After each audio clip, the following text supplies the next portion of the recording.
Dr. Bridget here with another Mindset for Success interview. Today I'm really thrilled to be talking to Neil Lloyd, who's the founder and director of Zocket, a business development network, and a professional speaker. Although we did argue about the professional bit, but you are a professional I'll try and be speaker. professional. I'll try and be professional. Yeah. Neil, brilliant to have you here, and thank you very much for doing the interview. I just wondered if you could tell me a little bit about who you are and what you're doing in your business at present. Yeah, absolutely. So I run Zocket, we're a business development network, and our members, we're a membership organisation, and our members are business owners, and we provide support and opportunities for them to evolve themselves as business owners and evolve their business in a way that feels right to them. So what that means is that we run masterclasses, we run networking events, we run awards, expos, and we put people in touch with each other and perhaps sort of find ways that they can collaborate and share and learn from each other to grow their businesses and ultimately get what they want in terms of their own success. When I talk to people, because as we know everyone's got a different model of the world, I'm really interested in what success means to you as opposed to the generic sort of success definition. Well, yeah, it's an interesting one, and I think it's something that certainly I struggled with throughout my life, understanding what does success mean to me, because we have all these images flashed to us, don't we, around what success is through advertising, and it's so easy to get caught up in that.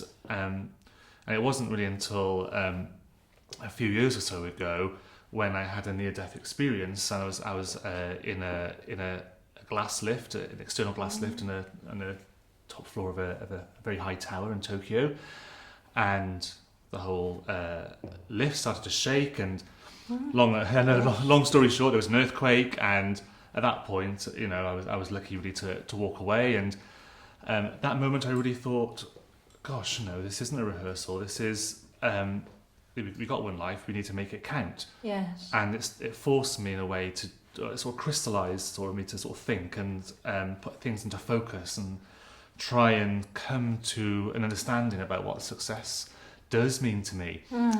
And it was a bit of a journey because it didn't happen straight away, but I just explored that, and I think becoming curious is a good thing. And if you're curious and explore, and you start to think, actually, what am I about? What do I want to achieve? And what's important to me? Yeah. And I forget about everyone else. Apart from obviously, we not forget entirely, because obviously we live in a community, and it's great to be in a world where we're helping each other out. But in terms of understanding what we need and what we want. So ultimately, for me, success is about living with my purpose and my values and being able to express that and authentically show up to that. And truth be told, it probably evolves slightly because more information comes on. We become wiser, hopefully, as we get a bit older. Yeah. And some of the things that I kind of would label as success, maybe even a year or two ago, I wouldn't now, and different things have taken their place. So I think it's just about being self-aware about what we actually want and what we feel makes us tick, or what brings us joy, what makes us happy, and allowing ourselves to live that. And I think it's different for all of us, really. Yeah. And the challenge often is, how do we get that alignment between living it and actually, and our sort of our inner values and purpose. And I know that you talk quite often about the three purposes that we have in terms of ourselves and our business and the interaction. So I think it might be really useful to go through that. Explore a little bit with that. Explore that. Yeah, it's a funny thing, because purpose, it's one of those words, isn't it? Live on purpose, or live to your purpose. What is the purpose of this? What's the purpose of that? And I think, in life there are lots and lots of purposes that have an impact on how we do things. And I often talk about three main purposes, and the one purpose, or the first purpose, is our sense, if you like, of ourselves and as a person, our life goal, our life mission. So how do we want to show up in the world as a person? What's the sort of person that we want to be? Yeah. And how and that's tied in with our values and what sort of world we want to live in.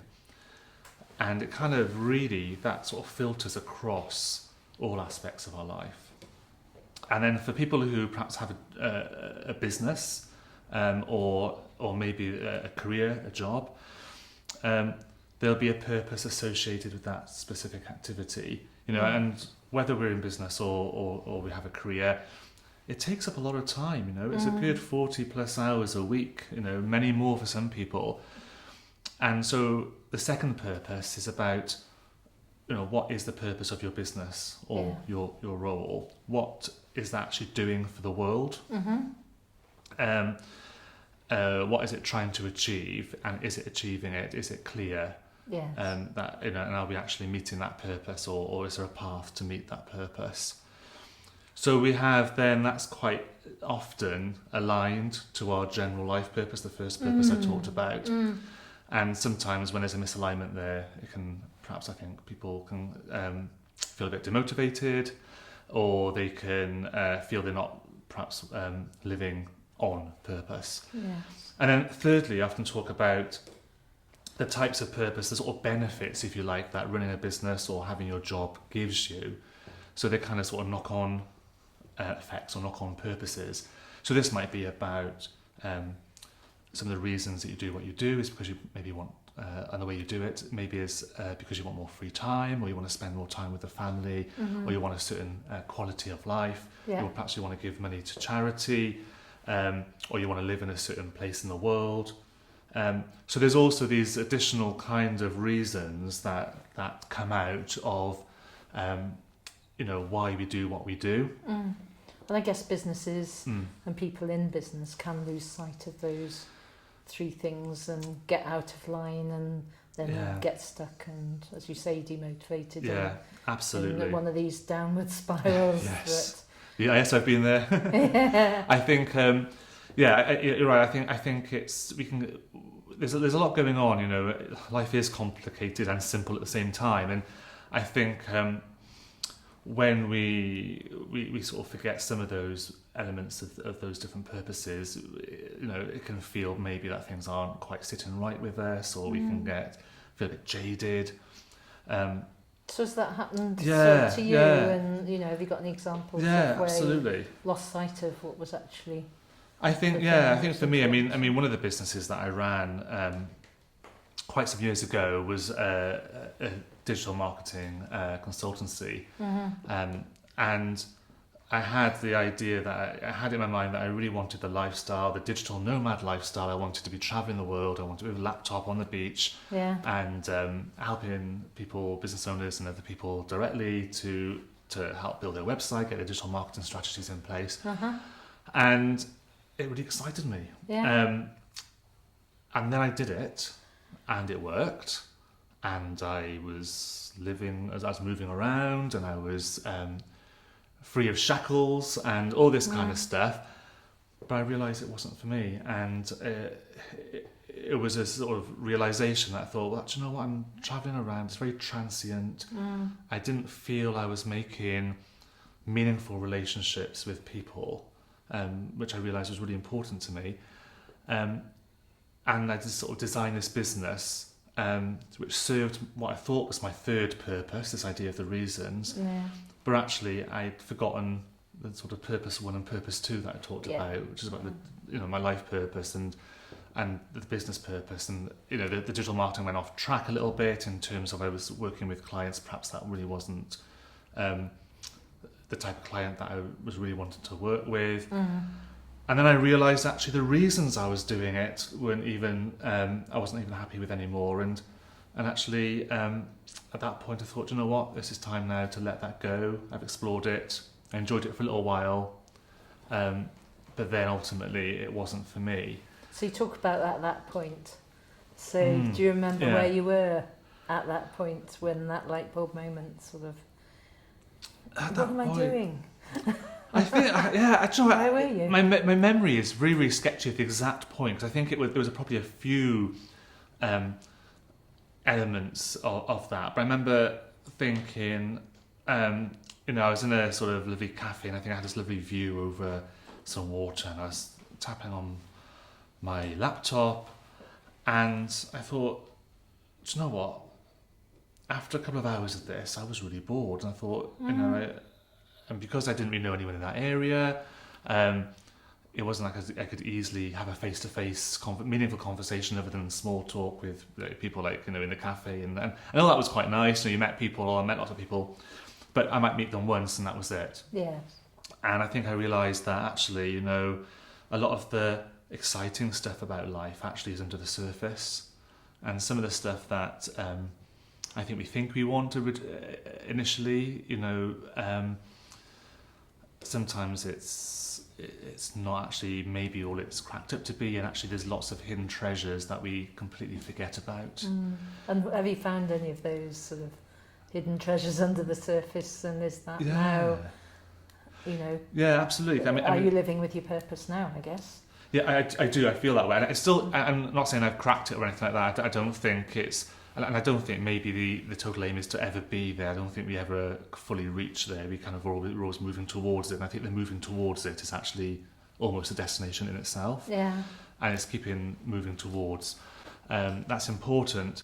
So, your question, I've got your question now. It was about whether I've... Those hidden treasures you were talking about under the surface. I do. I don't know. And there's so many. It's about opening your eyes, really. And I often talk when I'm speaking to some of my audiences. I often talk about the power of gratitude and this idea of firstly, you've got to sort of open your eyes and see the treasures, because sometimes we don't see things that are staring right in front of our face, and then it's about almost appreciating them, yes, and noticing them and how they're showing up.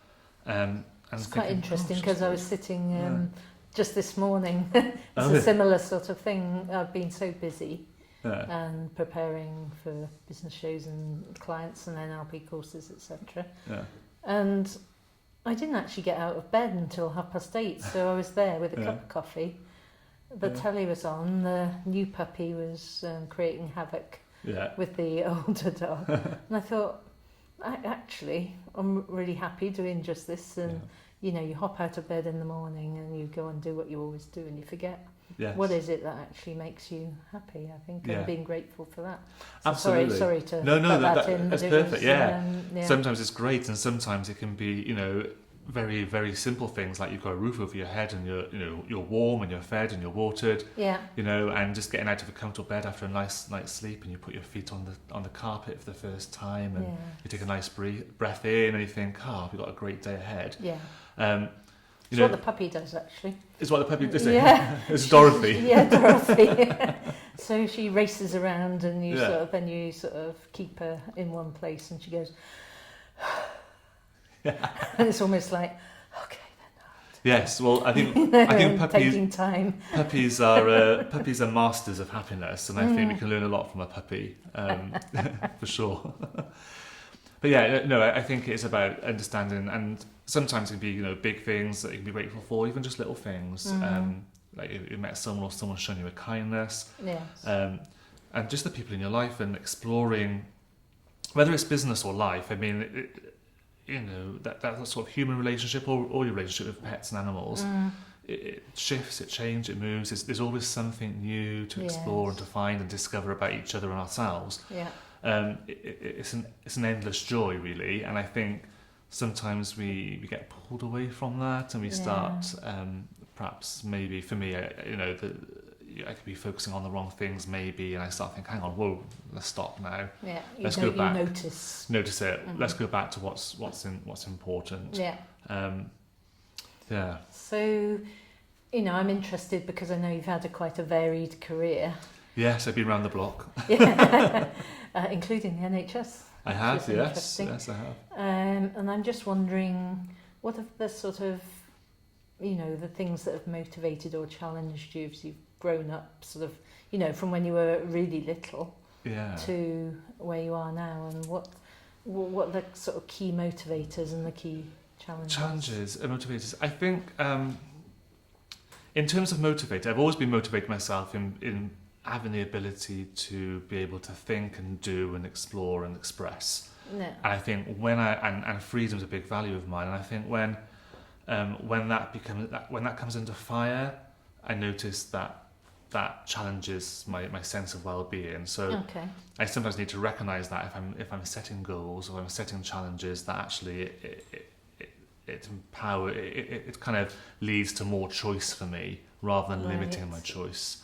Yeah. So I think that's something that I've learned about myself. In terms of other challenges I've had, I guess, I think probably like many people, I was trying to please. I was a people pleaser. I was worried about what other people thought. I was worried about. Is that even growing up? I'd be worried about what impact I'd have on other people. What was so and so. Even to the point where I'd let other people have priority over things. So, for example, I remember. It's a very small anecdote, but I remember living in a house share years ago, and I'd always let everyone else cook their meals in the kitchen first, and then I'd kind of fit in afterwards. Have to do all the washing up. And I wasn't very good at washing up. Yes, thank goodness for dishwashers. That does definitely help my happiness. But I realised that why am I doing this? Why am I fitting in with other people's agenda? And I think one of the things that I've come to realise, and I forget about, and then re-realise, which I think is a lot of things in life, is about claiming your own agenda. Yes. And thinking, you have to really sort of think, okay, be almost crystal clear on what it is that you want in terms of your purpose, and then go for it and actually own it and become accountable to it. And I think that is where the sort of magic happens then, because I think when you do that, when you claim that and you live your purpose, I think other people recognise that. You kind of it's the greatest gift you're given to other people, because it invites them to also share their purpose and to you project clarity, I guess. Clarity, and I think you invite people to sort of share their talents and allow yourself to use your own talents and allow other people to use their talents, and that's and I think really what we sometimes do as communities and human beings and businesses and organisations is that we kind of forget that actually we're here as people for people, and that is the overarching factors that we should be thinking about, and we get all bogged down in all the other sort of stuff, and we realise actually what actually is this about? What's the point in all this? And I think we have to sort of go back and think actually we're human beings being, and that's what we need to sort of explore and develop. Okay. I know we've had some discussions on this before about values level thinking in terms of how you adapt your thinking to the environment that you're in. And I think a lot of people in business, and I include myself in the past in this, it's almost been sort of sacrificing yourself, your true purpose, your true wishes in life, your true goals of what you want to fit in with other people. And that's not always helpful when you're running a business, and if you're living your life and there are family pressures and you feel like you got to fit in, then you lose sight of who you are. And I think from my personal view is it's really important to find out who you are and live that life. I think absolutely agree. And in other people's business is their business and our business is our business, and I think it's partly it's about, for me, it's about not getting pulled into that and thinking, okay, well, if someone's pulling on my attention or I feel it, what is it that I'm giving off that's allowing that to happen? And, I don't need to allow that to happen. And I can sort of almost acknowledge where the other person is and what their needs are, and do what I can within my gift and fits my values to maybe help or help them if that's what they want, and if I'm willing to do that. But ultimately, yeah, we do need to have that sense of who we are and keeping that strong, because if we it's find okay to say no. it's absolutely okay to say no, and in fact you have to say, because look, I mean, if you say yes all the time, there's to be a limit, because if you said yes to everything, I'm a big believer of you can do anything you want, but you can't do everything, and the things that you do want to do are things that you want to do. And sometimes that is saying no, and it's actually sometimes the best thing to do, even for the other person. I've had people that have asked me to do things with them, or to set up businesses with them, and I've had to say no, because I know it wouldn't take me where my purpose is. Yeah. And if I was to say yes, it's doing them a disservice as well, because it's wasting their time. So I think when we're really clear on who we are and what we're about, I think two things happen. First of all, I think we feel confident in saying no to people, but in a way that feels right for both parties. And I think the second thing that happens is that we start attracting the right kind of relationships in terms of business and not business as well into our lives too. So then we get a more sort of organic approach to how we build our relationships. And perhaps we find that we don't need to say no so much, because we're not attracting the situations that we have to say no to anyway. It's this thing, isn't it? Because I know you're a master practitioner, NLP coach, and as you know, I'm pretty passionate about NLP. I agree. And one of the things is about this perception as projection. So if you're not projecting yourself in a way that is really to do with your purpose, then you're going to attract similar things coming back. So absolutely, so important to be who you are, live with your purpose. Yeah, absolutely. Otherwise, you just lack of confidence comes back to you, and your business doesn't grow, and you get dragged in different directions, I think. I do, I agree. I think, and sometimes we have to challenge ourselves a little bit, because it can be easier sometimes to play small. It can be easier to shrink back into familiarity of maybe the past. And, the good stuff really is where we see ourselves as a growing entity, an evolving entity, and that kind of involves pushing out in the ways that we want to push out, and the areas we want to push out into, and having conviction and confidence to do that. Sort of like having a growth mindset, really. Yeah, absolutely. Yeah. So I'm a big believer of the growth mindset. So you can look at the work of Carol Dweck online. This idea that we can be anything. We're not sort of fixed into these are things that I can do, and these are things that you can do, and this is your place, this is your place, this is my place.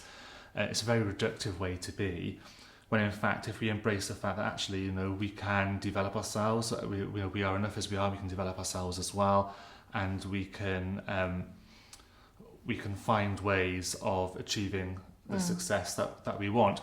And if we fail, that's okay, because failure is just learning, part, isn't it? Just learning. Yeah. It's just part of success. I often say, failure is just feedback. Feedback is learning, and learning is success. So therefore, failure is success. And it sounds a bit odd when you say it. It's good, huh? But we need to fail to get to where we want to be, because that's part of the process. And I guess it's people's perception of what that failure is, isn't it? And, absolutely. And I think a lot of it is we can be very harsh on ourselves, and we can be worried about what other people think. But I've probably failed lots of times on purpose, and some by accident as well. But each of them have been a great learning curve, and I wouldn't be where I am now, living as I want to live. I've got a great life at the moment. I'm enjoying it. I wake up every day looking forward to the day ahead. I go to sleep looking back on the day in fondness, and and that's something I've cultivated, and it's something that took a bit of effort initially to get to that point, and a bit of self-reflection and self-awareness, and a lot of failure. And I'm proud of those things. I wear them with a badge, like a badge on my on my arm. Yeah. Okay, so for people watching this, what would you say your top 3 tips are for people to also have that mindset for success? Oh gosh, 3 tips. Gosh, I could go on Put you forever on and the ever tips. spot. Okay, put you on the spot. And 3. I would say that there's one tip. I think is obviously is to be clear on what you want. I think get the clarity. It's worth taking time to figure that out, and not be beholden to it, because it might evolve over time a little bit. But it's just taking time. I mean, I take a bit of time every day to do that. I was going to ask how you did that. Yeah, so the morning, usually for me it works, and it works for different people really, different times of the day. But I just take a moment just to sort of do a sense check, and I think, okay, how am I going to live my day today that's aligned to how I want to live. So when you say sense check, you mean how you feel? Yeah. How about what you're going to do? Yeah, so I might sort of think about, maybe things that got planned. Do they feel right? What do I kind of feel I need to do? Is that the right way? What's the sort of upshot of it all? And is it all aligned with how I want to live? Yeah. And I start with that, because I start thinking, well, actually, there's certain things that perhaps I need to discard. Yes. Or something I need to do differently, or perhaps I need to do a different focus for the day. Yeah. Because our lives are made up of all those sort of little moments that kind of add up, all the small moments that add up. So those kind of small moments, those daily activities that you do become really important when they're stretched over time. So that's one thing. The second thing that I do that I think is really, really useful is to keep a journal. Yes. And I keep this is and I aim to do it every day. I don't do it every day. I'll put my hand up for that. But I aim to try and do it each day. And I do it in the night. That works better for me. It's also a part of my routine of sort of reflecting on the day. And it doesn't take me long. It's literally a minute or 2. Yes. And I just write down some ideas, some thoughts, some learning points, things that I've been grateful for during the day. And there's something about sort of getting it out of the head and onto paper that is really powerful. And I think also doing it in the night time before you're about to go to sleep, it kind of somehow, just for me, it just seems to sort of help. They say about your brain rewires in the night as you're sleeping, and I kind of feel it's nice to sort of end on a sort of positive, reflective note. Yeah. So and there's no doubt at all that the people that journal seem to get more success than yes, that makes sense. In my experience. And people find it difficult, don't they? They think, oh, I don't want to do that. But it does work. Yeah, it does really work. Works. I think with journaling, I think people think it's this big thing that you have to write this essay, and I wouldn't have the patience myself to do that. But if that works for you, then that's fine. For me, it's bullet points, it's thoughts, and sometimes it's not even a bullet, but sometimes it's just a drawing. Yeah. Or just a symbol that somehow it's got some sort of meaning to me. Yeah. But it's almost about giving the honouring that time, and the fact that this is important to you. This sort of making sure that you want to get the success you want and you want to be happy. So honour it with the time. And then the third tip, and I think this is one of the biggest mistakes or biggest challenges of business owners specifically, but also people that are successful in their career or on a path to success, and that is isolation. We become very isolated when we're owning a business, and we're perhaps the buck stops with us. We're fully accountable, or we have a job role that has got responsibility attached to it. And I think we can sometimes pour everything into that business or that role, and we become isolated and we forget to connect. Yeah. So my third tip is to connect, and we can connect on all different levels. And obviously we've got support structure. Make sure you've got some sort of support in place, and they can be friends and family. But there's also a lot of value in peer support. Yes. So finding other people that are perhaps on a similar journey, or that you can just sort of check in with, and you can kind of talk. If you, I'm a big believer in things like mastermind groups. So if you can join a sort of local mastermind group, or whatever, however it works for you. Yeah. So my third tip then is to stay connected and to remember to keep doing that. Okay, lovely. And just to ask you, as you know, you're growing and will always be growing. What's next for you?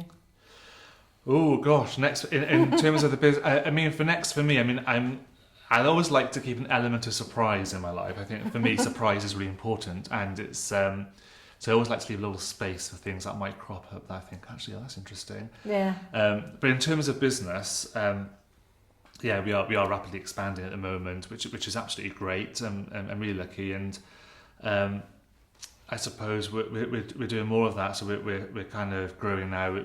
We're in the South Wales area. We've got some really big events coming up. Looking at things like technical innovations and digital innovation, and how that can help business owners. We're also finding new ways of making connections between business owners so we can grow our business. I mean, the power really of now is in leveraged networks and finding networks that work and sharing knowledge and learning across those. So it's about hooking in, but hooking in and into a way that feels right and kind of honours all the sort of concepts and ideas that we've talked about in this chat. So I you know, it's more of growing that, keeping that vision, and you know, learning from other people. I mean, that's the great thing. Yes. Is that you know, every day I'm kind of learning new fun, stuff, I'm meeting Yeah. new people, and I think, oh gosh, that's a great idea, or that's a brilliant thought. Yeah.